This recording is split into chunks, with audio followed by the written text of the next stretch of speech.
Subscribe now and press the bell icon. Never miss an update. नमस्कार दोस्तों, स्वागत है एक बार आप लोगों का फिर से मेरे YouTube channel short time studies में। दोस्तों आज हम यहाँ पे डिस्कस करने वाले हैं सोशियोलॉजी वीडियो का पार्ट 2। जो मैंने पार्ट 1 है उसका डिस्क्रिप्शन में मैं लिंक दे दूंगा, क्योंकि वहाँ पे जो मैंने 50 क्वेश्चन कराए थे वो भी बहुत ही ज़्यादा इंपॉर्टेंट है दोस्तों। तो उसको भी अगर आप कर लेंगे फिर इसके बाद इस वीडियो में जब आप आएंगे तो वहाँ पे के चैप्टर वाइज है कि उसके बाद ये वाला आएगा। ठीक है दोस्तों, तो यहाँ पे आपको दिक्कत नहीं होगा और सारे क्वेश्चन आपके कवर हो जाएंगे। ठीक है, तो चलिए शुरू करते हैं। उससे पहले आपको क्या करना है कि वीडियो को लाइक करना है, वीडियो को दोस्तों में शेयर करना है और चैनल को सब्सक्राइब करना है। प्लीज़ दोस्तों सब्सक्राइब कीजिए, क्योंकि यहाँ पे हम लोग को बहुत मेहनत लगता है यहाँ पे बनाने के लिए। तो अगर आप सब्सक्राइब करते हैं तो एक तरह से मोटिवेशन मिलता है और यहाँ पे बनाने के लिए हम लोग और भी इससे अच्छा लाने की कोशिश करते हैं दोस्तों। ठीक है, तो सब्सक्राइब करना ना भूलें दोस्तों। ठीक है, चलिए शुरू करते हैं वीडियो को शुरू करते हैं। यहाँ पे आप जैसे देख सकते हैं हम लोगों ने यहाँ पे sociology most important objective questions video का पार्ट 2 जो है वो हमने लाया है। तो चलिए दोस्तों शुरू करते हैं पहले क्वेश्चन से। हमारे पास पहला क्वेश्चन है कि किस ने समाज शास्त्र को सामाजिक समूह का विज्ञान कहा जाता है। मतलब किसने कहा कि समाज शास्त्र समूह का विज्ञान है, मतलब सामाजिक समूह का विज्ञान है समाज शास्त्र। ये किसने कहा? तो ये दोस्तों इसका सही आंसर है जॉनसन ने कहा था दोस्तों। ठीक है, चलिए चलते हैं दूसरे क्वेश्चन की तरफ। दूसरा क्वेश्चन हमारे पास क्या है? निम्नलिखित में से कौन भारत का सबसे बड़ा धार्मिक समूह है? निम्नलिखित में से कौन भारत का सबसे बड़ा धार्मिक समूह है? मुस्लिम, सिख, ईसाई या सभी? दोस्तों इसका जो सही उत्तर है ऑप्शन ए है दोस्तों। मुस्लिम जो है इनमें से सबसे अधिक में है दोस्तों। भारत में सबसे ज़्यादा है मुस्लिम, सिख, फिर ईसाई। दोस्तों मुस्लिम, सिख, ईसाई में सबसे ज़्यादा मुस्लिम यहाँ पे घनत्व में है दोस्तों। ठीक है, चलिए चलते हैं दोस्तों अगले क्वेश्चन की तरफ। अगला क्वेश्चन हमारे पास क्या है कि साबरमती आश्रम के संस्थापक कौन थे? साबरमती आश्रम के संस्थापक कौन थे दोस्तों? साबरमती आश्रम के संस्थापक कौन थे दोस्तों? तो इसका जो सही उत्तर है दोस्तों, इसका सही उत्तर है ऑप्शन ए, महात्मा गांधी जो थे वो साबरमती आश्रम के संस्थापक थे दोस्तों। ठीक है, चलिए चलते हैं अगले क्वेश्चन की तरफ। अगला क्वेश्चन हमारे पास क्या है कि भारत में नई शिक्षा नीति कब घोषित हुई? भारत में नई शिक्षा नीति कब घोषित हुई दोस्तों? इसका जो सही उत्तर है 1986 में नई शिक्षा नीति घोषित हुई थी दोस्तों। ठीक है, चलिए चलते हैं फिर से अगले क्वेश्चन की तरफ। अगला क्वेश्चन हमारे पास क्या है कि दांडी यात्रा संबंधित है। दांडी यात्रा संबंधित है, किससे संबंधित है दोस्तों? राजेंद्र प्रसाद या फिर महात्मा गांधी या फिर सुभाष चंद्र बोस या फिर कोई नहीं। तो दोस्तों दांडी यात्रा संबंधित दोस्तों हम सब जानते हैं महात्मा गांधी ने दांडी यात्रा निकाला था दोस्तों, तो महात्मा गांधी से संबंधित है। ठीक है, चलिए चलते हैं फिर से अगले क्वेश्चन की तरफ। अगला क्वेश्चन हमारे पास क्या है कि जाति व्यवस्था का प्रजातीय सिद्धांत किसने दिया? जाति व्यवस्था का प्रजातीय सिद्धांत किसने दिया था दोस्तों? इसका जो सही उत्तर है ऑप्शन डी, क्योंकि यहाँ पे जो है आपके जो 4 ऑप्शन है यहाँ पे दोस्तों, ये या फिर ये या फिर ये, इन तीनों में से कोई भी आंसर सही नहीं है दोस्तों, तो ऑप्शन डी इसका सही उत्तर है। ठीक है, चलिए चलते हैं अगले क्वेश्चन की तरफ। अगला क्वेश्चन हमारे पास क्या है दोस्तों? अगला क्वेश्चन हमारे पास क्या है कि भारत गणतंत्र कब बना? भारत गणतंत्र कब बना था दोस्तों? तो इसका जो सही उत्तर है हम सब जानते हैं कि 26 जनवरी 1950 को भारत गणतंत्र बना था दोस्तों। ठीक है, चलिए चलते हैं अगले क्वेश्चन की तरफ। अगला क्वेश्चन हमारे पास क्या है कि निम्न में से कौन हरित क्रांति के जनक के रूप में माना जाता है? निम्न में से कौन हरित क्रांति के जनक के रूप में माना जाता है दोस्तों? तो इसका जो सही उत्तर है ऑप्शन सी है, नॉर्मन बोरलॉग। नॉर्मन बोरलॉग जो है दोस्तों ये हरित क्रांति के जनक, फादर ऑफ, जो फादर कहलाते हैं हरित क्रांति के, वो दोस्तों। ठीक है, चलिए चलते हैं दोस्तों अगले क्वेश्चन की तरफ। अगला क्वेश्चन हमारे पास क्या है कि संविधान का कौन सा अनुच्छेद मूल कर्तव्य से संबंधित है? संविधान का कौन सा अनुच्छेद मूल कर्तव्य से संबंधित है दोस्तों? तो इसका जो सही उत्तर है ऑप्शन डी, इसका सही उत्तर है अनुच्छेद 51। अनुच्छेद 51 में जो है दोस्तों वो मूल कर्तव्यों से संबंधित है दोस्तों। ठीक है, चलिए चलते हैं फिर से अगले क्वेश्चन की तरफ दोस्तों। अगला क्वेश्चन हमारे पास क्या है कि कौन हरित क्रांति का उत्प्रेरक नहीं है? कौन हरित क्रांति का उत्प्रेरक नहीं है दोस्तों? तो इसका जो सही उत्तर है दोस्तों ऑप्शन डी, इसका सही उत्तर है वर्षा जो है दोस्तों वो हरित क्रांति का उत्प्रेरक नहीं है दोस्तों। चलिए चलते हैं फिर से अगले क्वेश्चन की तरफ। अगला क्वेश्चन हमारे पास क्या है कि निम्न में से कौन समुदाय है?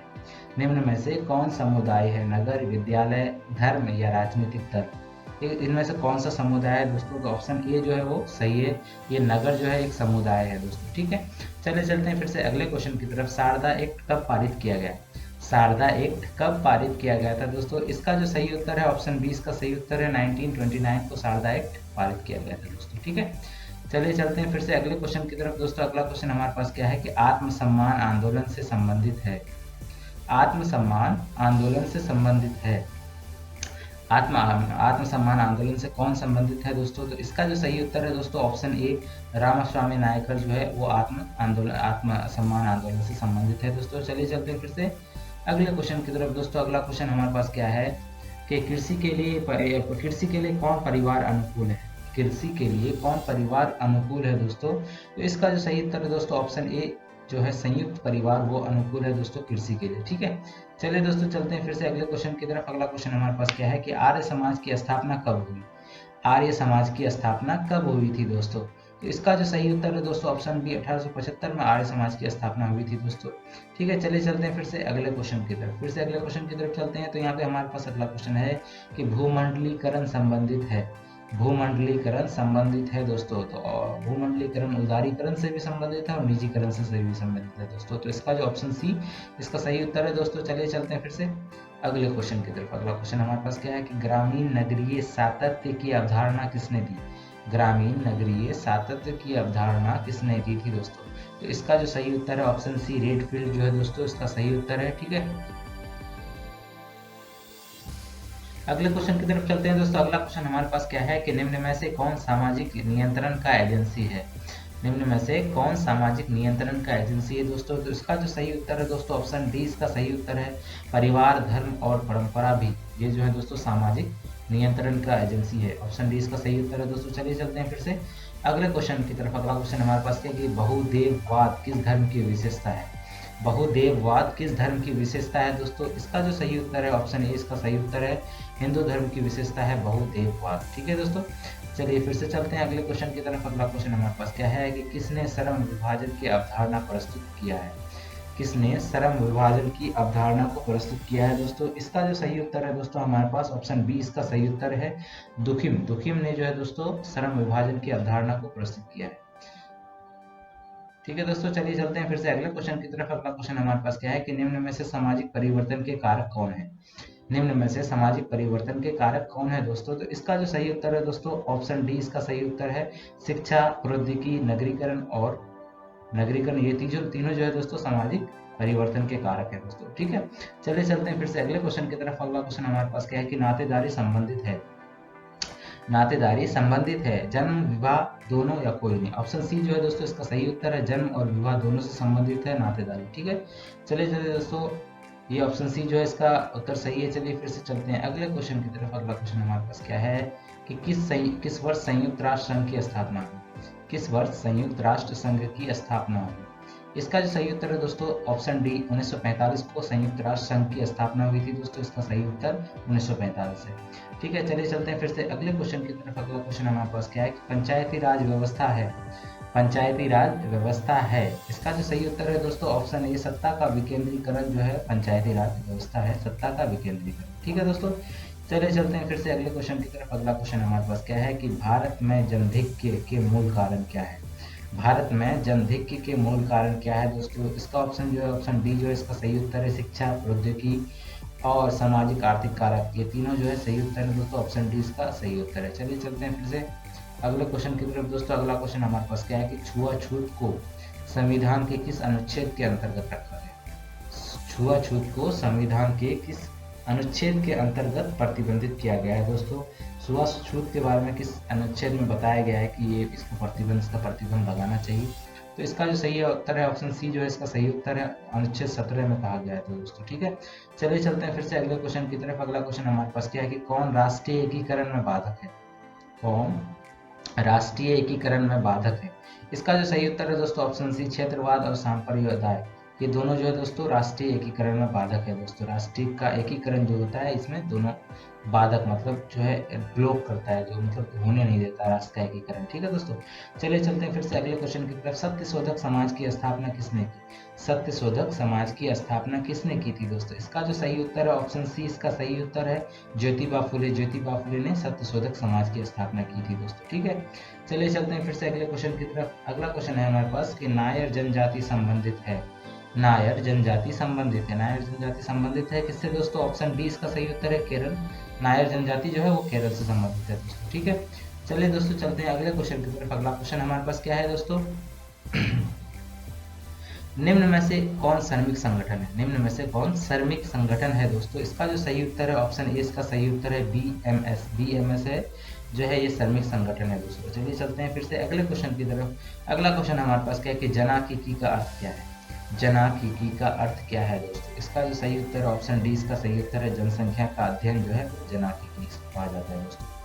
चलिए चलते हैं फिर से अगले क्वेश्चन की तरफ। अगला क्वेश्चन है क्या कि संस्था क्या है? संस्था क्या है? संस्था क्या है दोस्तों? तो इसका जो ऑप्शन है सही वो ऑप्शन डी, इसका सही उत्तर है दोस्तों। नियमों का समूह जो होता है वो संस्था कहलाता है दोस्तों। ठीक है, चलिए चलते हैं फिर से अगले क्वेश्चन की तरफ। अगला क्वेश्चन हमारे पास क्या है कि झारखंड मुक्ति मोर्चा किस आंदोलन से संबंधित है? झारखंड मुक्ति मोर्चा किस आंदोलन से संबंधित है दोस्तों? इसका जो है ऑप्शन बी जो है इसका सही उत्तर है, जनजातीय आंदोलन से संबंधित है झारखंड मुक्ति मोर्चा। ठीक है, चलिए चलते हैं दोस्तों अगले क्वेश्चन की तरफ। अगला क्वेश्चन हमारे पास क्या है कि बाजार क्या है? बाजार क्या है दोस्तों? बाजार क्या है? इसका ऑप्शन जो है ऑप्शन डी, इसका सही उत्तर है संस्था है एक, बाजार एक संस्था है। ठीक है दोस्तों, चलिए चलते हैं फिर से अगले क्वेश्चन की तरफ। अगला क्वेश्चन हमारे पास क्या है कि किसान आंदोलन के जनक कौन है?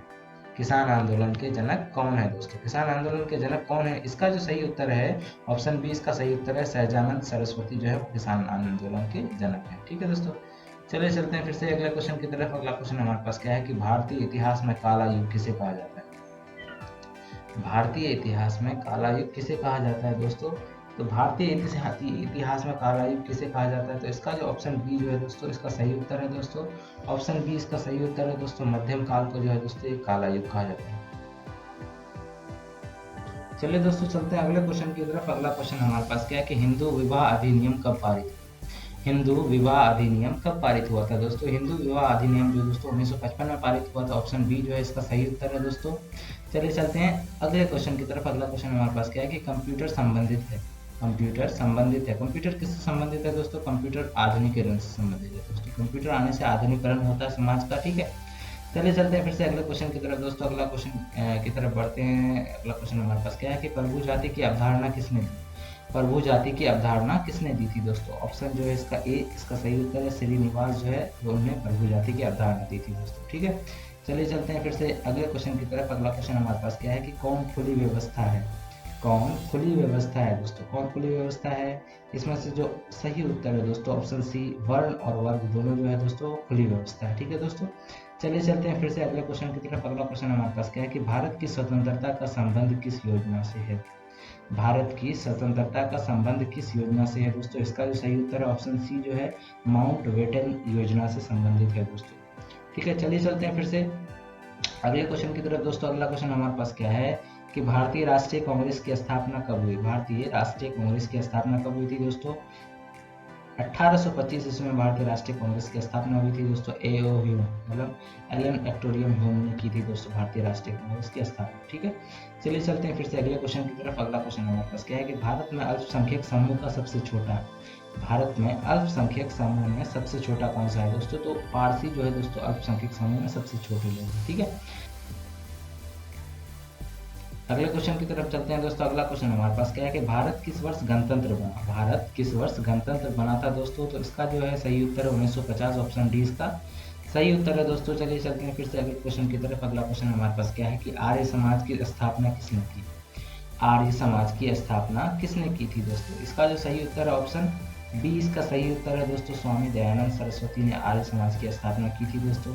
चलिए चलते हैं फिर से अगले क्वेश्चन की तरफ। अगला क्वेश्चन हमारे पास क्या है कि मौलिक अधिकार है। मौलिक अधिकार है, कितने मौलिक अधिकार हैं दोस्तों? तो इसका जो सही उत्तर है ऑप्शन ए, इसका सही उत्तर है 6 मौलिक अधिकार हैं दोस्तों। ठीक है, चलिए चलते हैं फिर से अगले क्वेश्चन की तरफ। अगला क्वेश्चन हमारे पास क्या है कि जाति एक बंद वर्ग है, किसने कहा? जाति एक बंद वर्ग है, किसने कहा है? इसका जो सही उत्तर है दोस्तों ऑप्शन डी, इसका सही उत्तर है मजमूदार एवं मदान ने कहा था दोस्तों कि जाति एक बंद वर्ग है। ठीक है, चलते हैं अगले क्वेश्चन की तरफ। अगला क्वेश्चन हमारे पास क्या है कि इरावती कार्वे के अनुसार संयुक्त परिवार संबंधित है। इरावती कार्वे के अनुसार संयुक्त परिवार संबंध है कितनी पीढ़ी से? 3 पीढ़ी से दोस्तों। इसका जो सही उत्तर है ऑप्शन बी, इसका सही उत्तर है। चलिए चलते हैं फिर से अगले क्वेश्चन की तरफ। अगला क्वेश्चन हमारे पास क्या है कि प्रथम पिछड़ा वर्ग अध्यक्ष आयोग के अध्यक्ष कौन थे? प्रथम पिछड़ा वर्ग आयोग के अध्यक्ष कौन थे? इसका जो सही उत्तर है दोस्तों ऑप्शन सी, काका साहेब कालेलकर। काका साहेब कालेलकर जो थे दोस्तों वो प्रथम पिछड़ा वर्ग आयोग के अध्यक्ष थे दोस्तों। चलते हैं फिर से अगले क्वेश्चन की तरफ। अगला क्वेश्चन हमारे पास क्या है दोस्तों कि सोसाइटी नामक पुस्तक की रचना किसने की? सोसाइटी नामक पुस्तक की रचना किसने की थी दोस्तों? तो इसका जो सही उत्तर है ऑप्शन डी इसका सही उत्तर है दोस्तों, मिका वेबर एवं पेज ने की थी दोस्तों सोसाइटी नामक बुक की स्थापना या रचना की थी दोस्तों। ठीक है, चलिए दोस्तों ये थे हमारे 50 क्वेश्चन जो काफ़ी इंपॉर्टेंट है दोस्तों, और ये वीडियो का पार्ट 2 है। पार्ट 1 का वीडियो मैं लिंक में दे दूंगा दोस्तों, वहाँ से आप पार्ट 1 को पहले देख लीजिएगा फिर पार्ट 2 को। ठीक है, ताकि इससे आपके 100 क्वेश्चन जो है दोस्तों ये आपके हाथ में रहे बिल्कुल। यहाँ से बिल्कुल एक भी क्वेश्चन आने के बाहर से आने के चांसेस बहुत कम है दोस्तों, और यहाँ से जितने भी 100 क्वेश्चन मैंने कराए दोस्तों यही 100 क्वेश्चन आएंगे, यहाँ से बाहर से आने नहीं आएंगे दोस्तों। ठीक है, तो ऐसे ही मेरे वीडियोस को लाइक करते रहिए, शेयर करते रहिए दोस्तों, ताकि मैं और भी अच्छी अच्छी चीज़ें आपके लिए लाता रहूँ। ठीक है, मेरे चैनल को सब्सक्राइब करना ना भूलें, क्योंकि बहुत सारे स्टूडेंट कह रहे थे कि लाइव आइए सर, लाइव आइए, तो बिल्कुल मैं लाइव आऊँगा जब तो आपको नोटिफिकेशन मिल जाएगा, अगर मेरे चैनल को आप सब्सक्राइब कर लिए हो। तो चलिए दोस्तों, thanks for watching, take care, stay tuned and bye.